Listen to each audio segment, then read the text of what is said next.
Okay, I'm very happy to have our last speaker for this morning session, who's going to talk to us about ideal thermostats and CAS program. So, yeah. Thanks very much for this opportunity. And my title page doesn't say this is joint work with, when I was at Georgia Tech, with Michael Loss, Federico Bonetto, and Ranjini Vaidyanathan. And this is before I went to Center for Mathematical Modeling in Chile. So, but my co-authors will appear in the talk. I'm going to talk about CATS' one-dimensional model. So, what are the variables? We have n indistinguishable particles in one dimension, and we're going to look at the space-homogeneous model. So, think of the dynamical variable as an array of one-dimensional velocities. So, there's this model was discussed by Jabin and So the system involves via pairwise collisions. So when we say particles I and j collide, we mean we take their velocities and we replace them by these two velocities.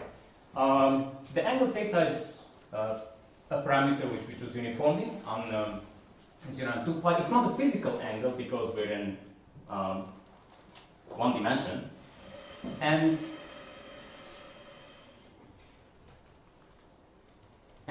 now we have to say when the collisions occur. So collisions occur at random times separated by an exponential. And each pair of particles are equally likely to collide. And the collision, they have clocks. Every pair of particles have clocks. The clock which rings first, those two particles collide. And the clocks are distributed exponentially. The rate is very fast, but the rates are chosen in such a way that for time of order 1, each particle roughly collides once. Okay, on average, we look at all the collisions. There are order n collisions for every unit of time. Okay, so let's introduce operators because they will help us. So in my talk, Qij will denote the collision between particles I and j. The effect on distribution, which is represented by f. The effect of the collision of ij particles looks like an integral, an averaging operator. I'm missing d theta. And when we say a collision occurs, we represent it by q, and we see that it's an average of all possible collisions with equal weight. So let's go to the Fokker-Planck equation. So by time t, we have k collisions with the Tossounian probability. So at time t, we have k collisions with their probability, we sum up, and we obtain the distribution of the velocities at time t. And it turns out that because we have this exponential form, we get a Fokker-Planck equation. And because all our operators are bounded, we can easily talk about the exponentials expanding in terms of Taylor series. That's going to be useful. One thing I forgot to mention is, this is backwards, that the choice of this post-collisional velocities is in such a way that the total energy, Vi squared plus Vj squared, is conserved after the collision. And because we're only in one dimension, well, we cannot preserve momentum because otherwise we'll just be switching velocities. So we are preserving energy in this collision, in this process. So that's why we can restrict to constant energy spheres whenever we just have the CAS collisions. Okay, so now the question is, why is this model interesting? Mark Katz introduced it in 56, and to say why this model is interesting, I should quickly mention propagation of chaos, which many of you already know. Before propagation of chaos, we say a sequence of probability densities is chaotic if we only care about finitely many particles. Their finite marginals behave in the limit of large n as independent products. For example, here we're taking the distribution, testing it against a function which is continuous and bounded, but already depends on finitely many variables. And when we let n go to infinity, we see that the margins of Fn are as if products independent. So it's not truly independent, but in the limit of large n, they are independent. So we say this is a chaotic sequence and phi is the chaotic limit. Now, sorry, yes? n is arbitrary. In this case, n is an increasing sequence. It will play the role of the number of particles. Okay. I apologize for using Rn and the sphere Sn interchangeably, but let's say it's okay. Okay. Here's an example of a chaotic sequence which is going to be useful. If we look at the uniform distributions on the sphere of n particles or n variables, the constants, or the uniform 1d sigma, converge as n goes to infinity to the Gaussian with the same energy as the average one particle energy. So this is an example of a chaotic sequence. I still did not talk about propagation of chaos, so that's here. So Mark Katz showed the following: if at time equals to if for each n we have a sequence of densities which satisfy the Katz master equation on the sphere, and if at time equals to 0 we take this family and in limit of large n they are chaotic, then Katz showed that for future times, the sequence also stays chaotic, and the chaotic limit, phi, which now will depend on time, satisfies a nice partial differential equation, and the partial differential equation looks like this nonlinear integral differential equation, which really resembles Boltzmann's equation. So this is in one variable, w now belongs to R. And we see that it has the flavor of Boltzmann's equation. At time t, we have a particle with velocity w interacts with a particle with velocity z. We lose them and we gain new particles with these laws. So this, we're going to call it the Katz-Boltzmann equation. So in this case, the collision, so the post-collision velocities or the rate collision current does not depend on the velocities, so that's a simplification like the Maxwellian molecule case. So far, so the Katz model propagates the chaoticity properties, so that's why we have propagation of chaos. So many things are known for the Katz model. So we're back to the n particle case. The propagation of chaos is the one particle marginals. For the n particle marginals, we know that there is convergence in L2. Katz originally decided to work on L2 of the spheres. He conjectured that there's a spectral gap which implies exponential convergence. This gap was proven to be independent of the number of particles by Elias-Jean-Fres using probabilistic methods, which I don't know. And by Carlin, Carvalho, and Loss, the gap was explicitly computed. So here in the exponent, we don't see the number of particles, which is a good thing. And by the spectral gap, that means we normalize around the equilibrium.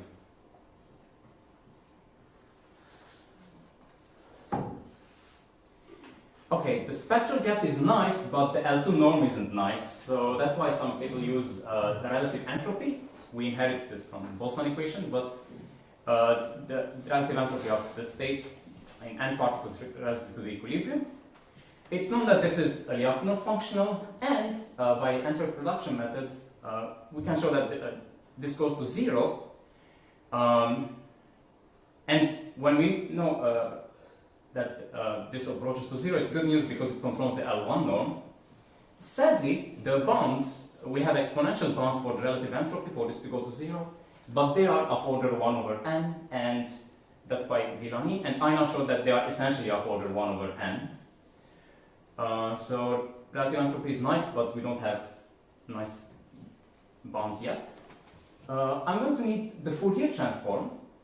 Because the Fourier transform just commutes with rotations, and our Katz collisions are averages of rotations, well, if a function f satisfies the Katz master equation, then its Fourier transform satisfies the same equation, except I just need to make one more comment, that because the Fourier transform is usually defined on all of Rn, in the limit, the Fourier transform will not converge to the constant on a sphere, it will converge to its angular average of the initial distribution. And this works even if f is supported on Rn, not just on the sphere. It's also a good place to introduce a Fourier-based metric introduced by Hagop Tossounian and Weinberg in the context of the Boltzmann equation. You can compare two measures by comparing their Fourier transforms with the basis. So for this to be finite, we require that these measures to have the same, of course, total measure, the same first moment and finite second moments. Please do ask me questions if there are questions. Okay, this slide is just an advertisement or some properties of the D2. The D2, or the Fourier-based metric that we saw, it's intensive, which means if we take a product state and compare two product states, we're talking about indistinguishable particles, but they don't have to be. Then the D2, as it doesn't see, we can just compare the marginals. So it's intensity, so the relative entropy grows like n, the L2 grows exponentially. The D2 is a Lyapunov functional for the Katz model. It's monotone decreasing to 0. But we have some rebellious initial states. So for each n, okay, n greater than or equal to 3, there are nice F initial distributions which are in L1. They are Schwartz, such that the D2 of Fn to its angular average, which is going to 0, resists showing any decrease for time of order 1. And by I think this might be a connection Anton's talk, that the derivative could be 0 at time equals to 0. So the D2 has bad behavior at time equals 0, but it's useful. It's useful because it is intensive. Okay, so that's the Katz model just colliding. Now let's go on to introducing thermostats in the system. By a thermostat, we mean we have our system, and then we have an external large system which has a large number of particles identically distributed, and each of them has a Gaussian distribution with inverse temperature beta, a property of the thermostat. And if we say a thermostat acts on particle I, it means we take our velocities, we let the ith particle collide with a particle from the thermostat. The thermostat particle has velocity w coming from Gaussian distribution, and we choose a uniform angle between 0 and 2 pi. Or more formally with operators, we just take an independent Gaussian and we just apply a Katz collision operator between the ith particle and an independent new particle from the thermostat. Okay. Sorry, I'm going fast to compensate for it. Okay, the thermostat is not affected by the Katz collisions. It's as if every time it's a new independent object. And, well, the thermostated Katz master equation looks like this. We have the Katz collisions part, and we are thermostating each particle. Ti is the operator for the thermostat.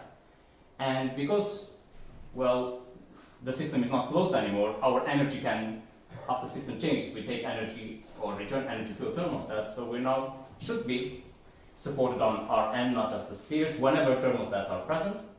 And when we have a thermostatic Katz model, quick question, can you guess what the equilibria are going to be?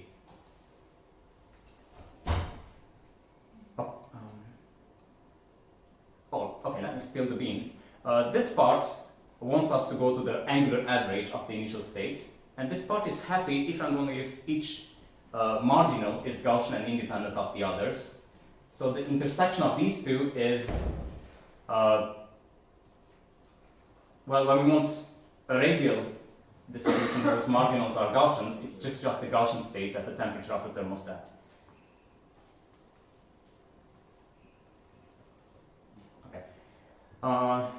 Okay, this thermostat was studied by my collaborators, Federico Bonetto, Michael Loss, and Ranjini Vaidyanathan, and they showed that it's very nice. They showed the approach to equilibrium in L2, and in relative entropy, they found exponential convergence to equilibrium, which is very good because, as we said, the relative entropy controls the L1 norm.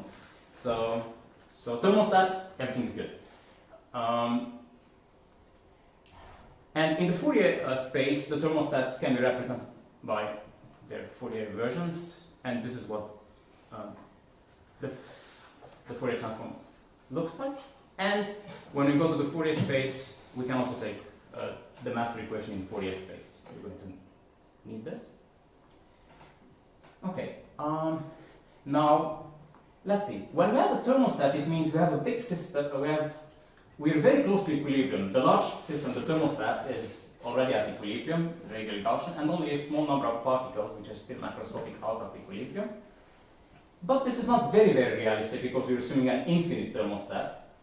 In reality, the thermostat particles, when they collide, they get knocked out of equilibrium, and they also can collide back with fellow thermostat particles. So, in joint work, we introduced a following more realistic system. So this is we still have our original system of n sub ns as for system particles. And we have a reservoir and reservoir particles. We assume that the system originally undergoes Katz collisions just like before. The reservoir also has a special initial state. It's at equilibrium, and it also undergoes Katz collision among itself with their respective rates. And now we have the link between them. We let system particles and reservoir particles collide, and I put the generator. The generator is in mean field form, and it's in such a way that every system particle collides with a reservoir particle order 1 times in time of order 1. Okay, this is the generator. I for interaction, as of I, the subscript I will mean interaction. This is to be compared with the thermostat term, where we have just the thermostat operators. When the initial state of the reservoir is Gaussian, it's nice. In that case, the particle from the system will be seen as if it's interacting with an infinite, with the ideal thermostat. Let's see if that remains true for future time. Okay, spoiler, it will. But okay, let's summarize. We have the following. So we have the evolution.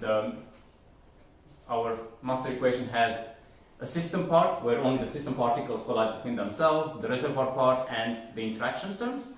But our initial condition must be in such a way that the system can be anything. L0 is just a function of 1. But the reservoirs are in Gaussian initial state, so that initially they are a good approximation to the ideal thermostat. And for convenience, we're using different variables, v for the velocities of the system particles and w for the velocities of the reservoir particles.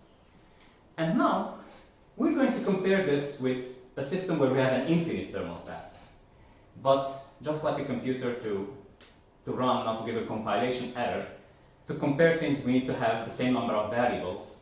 So we're going to consider a system where we have the system, we have the ideal thermostat, but we put a dummy reservoir. We just put it there and it doesn't interact.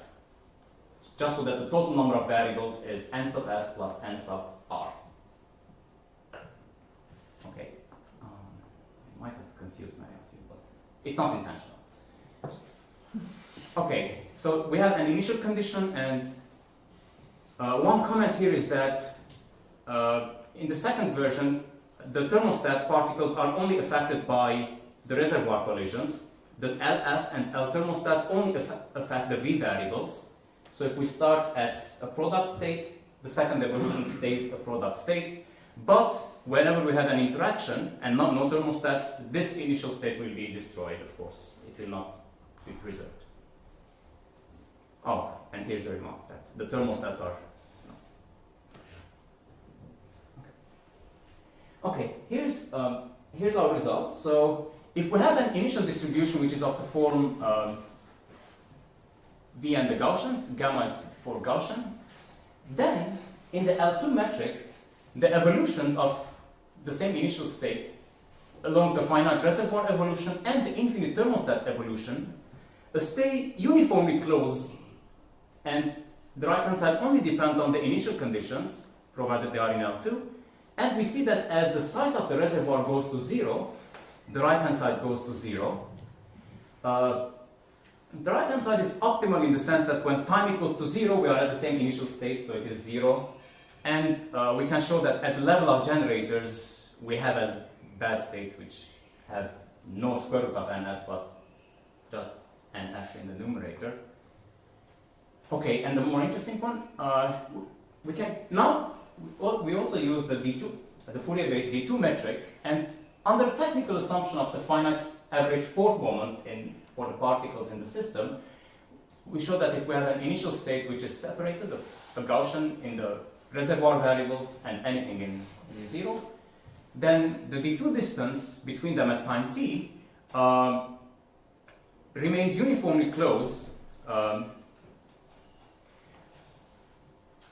with an upper bound depending only on the initial conditions, the average force moment of one particle in the system, and it grows to 0 inversely proportional to the number of particles in the reservoir. So as n sub r goes to infinity, this difference goes to 0, which means that the ideal reservoir becomes a good the finite reservoir becomes a good approximation to the ideal thermostat. I should say something about F. I didn't write it down, but it's explicit.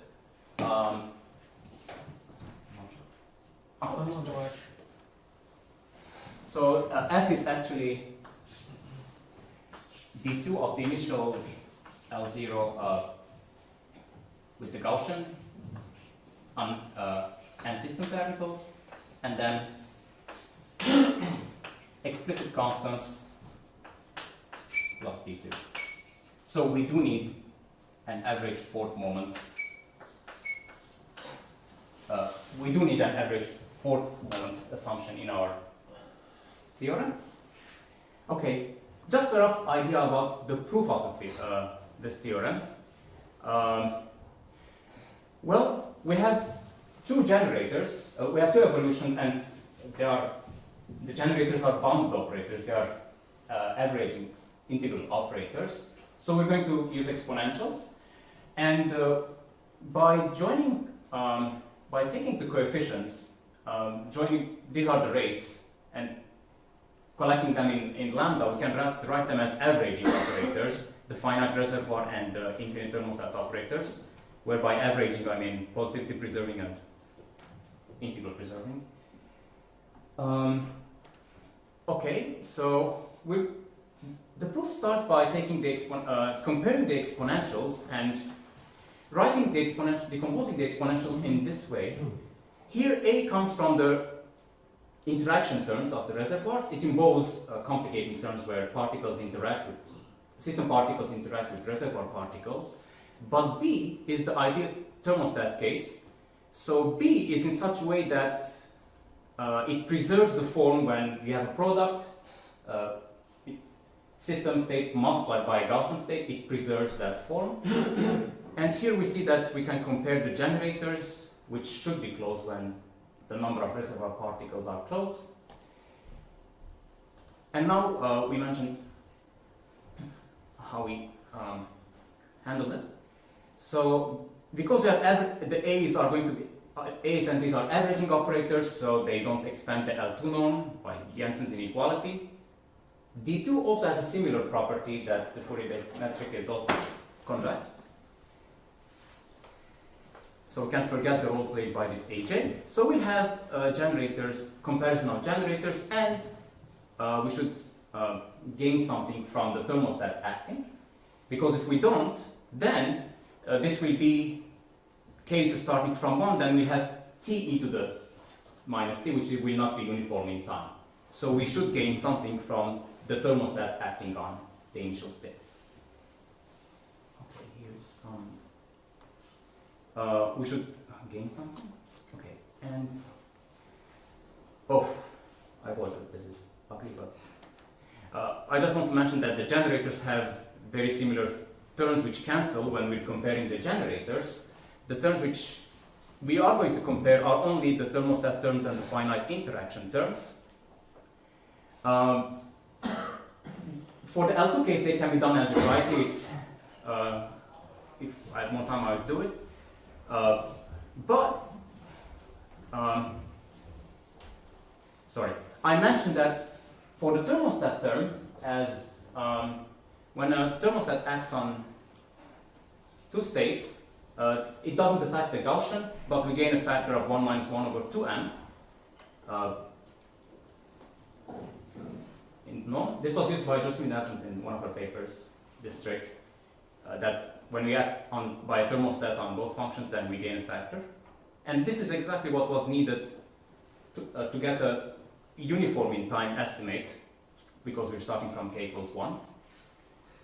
Finally, the hard part of the paper was comparing the generators, and we see that, okay, let me show the result, that it is inversely proportional to the number of particles in the reservoir.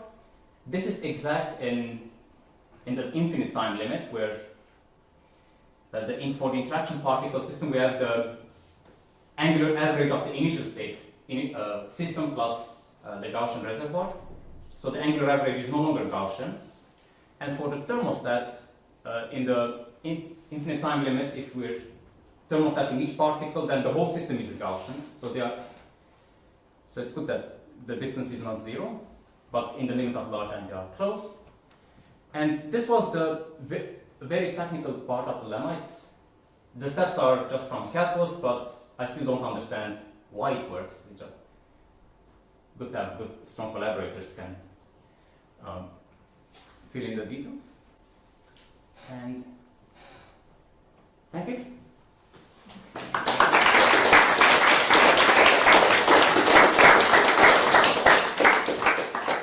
Thank you very much, and I think you were pretty quick, so we have a bit of time for questions. So, are there any questions? Yes? So is there an heuristic understanding why there's this change in the rate from square root nr to nr? So is it really because you have a different measure, so you have this d2 distance, you have this l2, or is it just, or do you expect that actually is square root nr is the correct one, also in the l2 case? Or? That's a good question. So we have different kinds of behavior in the d2 case. They are of the same power, so it's aesthetic because the ratio of the particles survives in the thermodynamic limits. Yeah. And in the L2 case, well, we had the number of particles in the system over the square root of the number of particles in the reservoir. Well, this sadly we used the exponential Taylor expansion in terms of the generators, and the generators, there are initial states or where the difference of the generators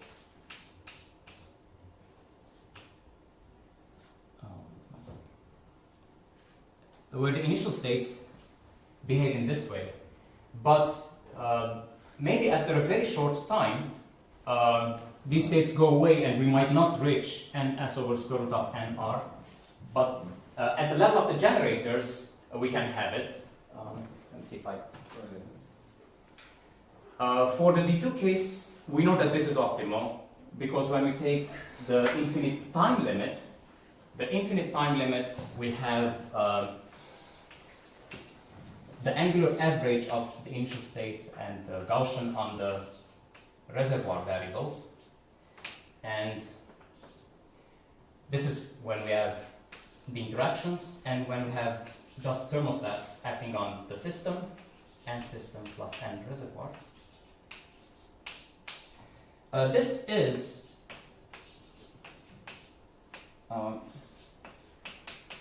we have a bound which I believe is sharp, depends on the initial distribution.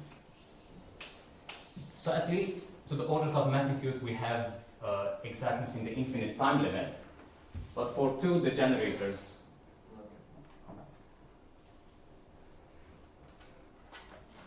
Are there any more questions? Do you have, I don't know, some intuition for why you need a finite fourth moment? Do you think that's necessary? That's a good question. So I believe we for this proof we need finite 2 plus epsilon moment, but 4 was just nicer. That's because when we're comparing Fourier transforms, we know that the total mass is 1 and the total energy gives us a parabolic distance. We want that behavior not to change much. We want the fourth moment so that we can control the Fourier transform in neighborhood of the origin, at least.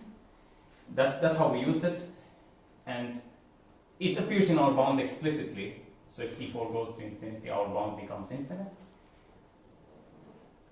But I don't know if it can be avoided using a different proof. Okay, cool. So it's not like, you know, Maximo Ray's paper, he works in W4 and he shows like this convergence, and so he needs a fourth moment as well. You know, if it's like something, I don't know, in Keck's model where having a fourth moment means that your energy can't do things that are too weird or something. That's really vague, so probably the answer is no. It is kind of like that, but it's because the fourth moment is connected to the variation. Because what you really do with Katz's model is the sum of the velocity squared is constant. So your real variable is v squared, and f is connected to v. So the second moment of it is connected to the energy, and the fourth moment of it is connected to the variation of the energy. So that's why you somehow want to control that. That's why if you go away from it, there's some work on that, that's now the V processes, and you veer away from the ability to consider a normal central limit theorem. You need to go into the V central limit theorem. So the fourth moment is more about the ability to control better your deviation from being concentrated on streams. Or at least is my understanding. Okay, no more questions? Let's thank the speaker again.